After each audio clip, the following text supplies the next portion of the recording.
It's like many people, many I mean students also, it is adults also addict to the drugs or it is a bad behaviors, so tobacco and all, alcohol items.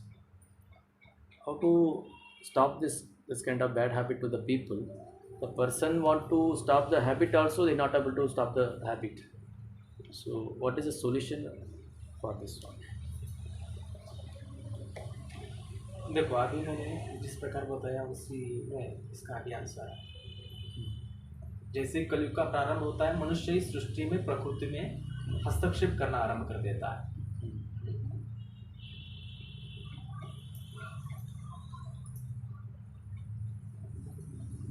ये जो लत लगती है, drugs, बहुत सारे आदतें, ये कैसे बनती है? इसका प्रारंभ कहाँ से होता है? कोई व्यक्ति किसी मार्ग पर क्यों चलता है? क्यों चलता है? क्योंकि वह खुद चाहता है। और एक कलयुग का ही लक्षण है, एक गुण है कि यहाँ पर बहुत सारे मनुष्य अधर्म के मार्ग पर चलते हैं। यही कलयुग का फर्स्ट सिंबल, चिन्ह है, लक्षण है, क्या आरंभ है।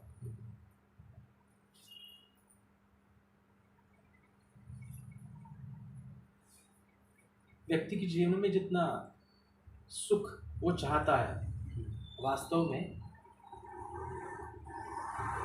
वो सुख को इन भौतिक जगत में ढूंढता है।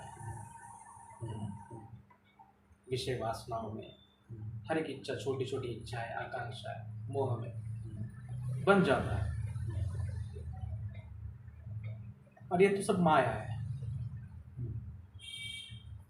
जितना इस भौतिक जगत की तरफ भागता है, उतना ही उसे सुख के बदले दुख प्राप्त होता है।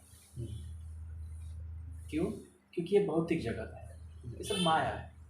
यहाँ पे कोई परमानेंट नहीं, ऑल टेम्पररी। और जब दुख मिलता है तो मनोअवस्था बहुत विकट हो जाती है। कई बार ऐसी परिस्थिति उत्पन्न हो जाती है कि उस दुख को, उस कष्ट को वो सह नहीं पाता, उसकी मनोअवस्था बहुत विकट हो जाती है। ये वही अवस्था होती है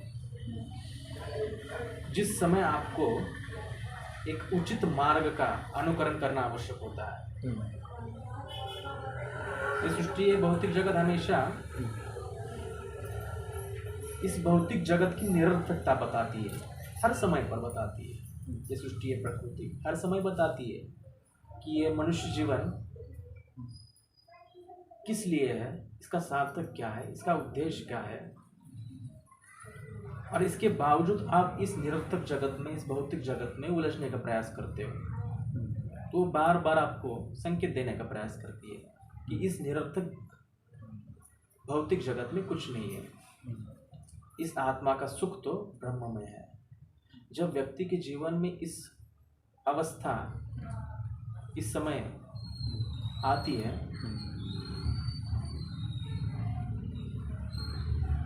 तब मनुष्य को तय करना होता है कि उसे कौन सा मार्ग अपनाना है।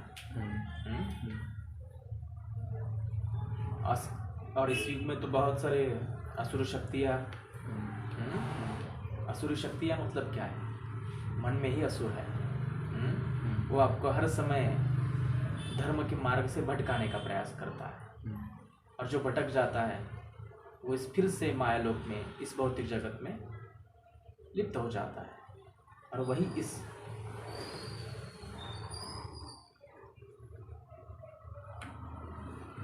ड्रग्स, जो भी लत है, उसके अधीन हो जाता है।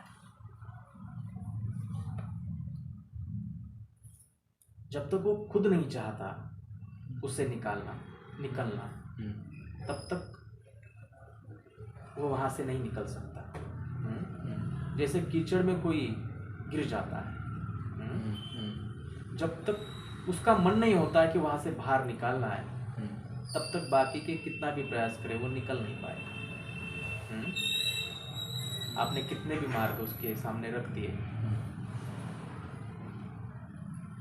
लेकिन उसका कोई उपयोग नहीं होगा जब तक वो नहीं चाहता वहाँ से निकलना।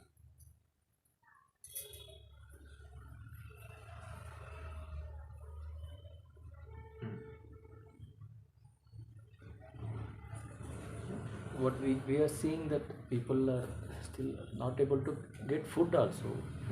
Get addicted to this one, addict to the bad habits. They are not able to get food, but addict to the bad habits. So not able to see this kind of people roaming in the roads or somewhere in the. ये आदत बनती क्यों है, ये habits बनती क्यों है? क्योंकि आप चाहते हो, आपने इस मन को उस प्रकार में झोंक दिया है। ये मन किसी बात का, किसी आदत का शिकार कब होता है? जब आप खुद इस अपने पंचेंद्रियों को उस रास्ते पर छोड़ देते हो। मन का कोई फिजिकल अस्तित्व नहीं है, वो आपके जो पंचेंद्रिय आपको जो दिखाती है, आप उसको जो कहते हो, उसका अनुकरण करता है, उसको संग्रहित करता है। और वो चीज़ें उसको बार बार जब मिलती है तब मन को, माइंड को उसकी आदत हो जाती है। जैसे ऐसे बहुत सारे मनुष्य हैं जिनको हर दिन एक टेंपल में जाना आवश्यक लगता है। क्यों आवश्यक लगता है? क्योंकि वो उनकी हैबिट बन चुकी है, उनकी आदत बन चुकी है। हर कोई यहाँ पर आज भजन में आया है। आज क्लाइमेट अच्छा नहीं है, फिर भी यार क्यों? क्योंकि आदत है, हैबिट्स है। ये क्यों लगा? क्योंकि शुरुआती चरण में आपने बहुत सारे प्रयास किए कि मुझे वहाँ पे जाना है। आपके आँखों को, आपके कान को, आपके हर शरीर के अंग को इसका आदत हो चुका है। क्यों आदत हो चुका? क्योंकि इन दृष्टि ने, इन कानों ने उसका ग्रहण किया है, और ग्रहण करने के बाद मन ने उसे स्वीकार कर लिया है।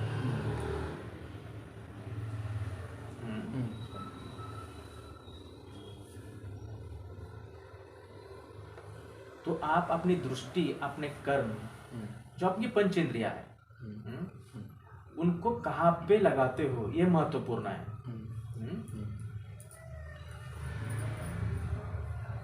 भाव तथा भवति, जैसा भाव आपके भीतर होगा उसी प्रकार से आपको सब कुछ दिखाई देता है, ऐसा बोला जाता है ना।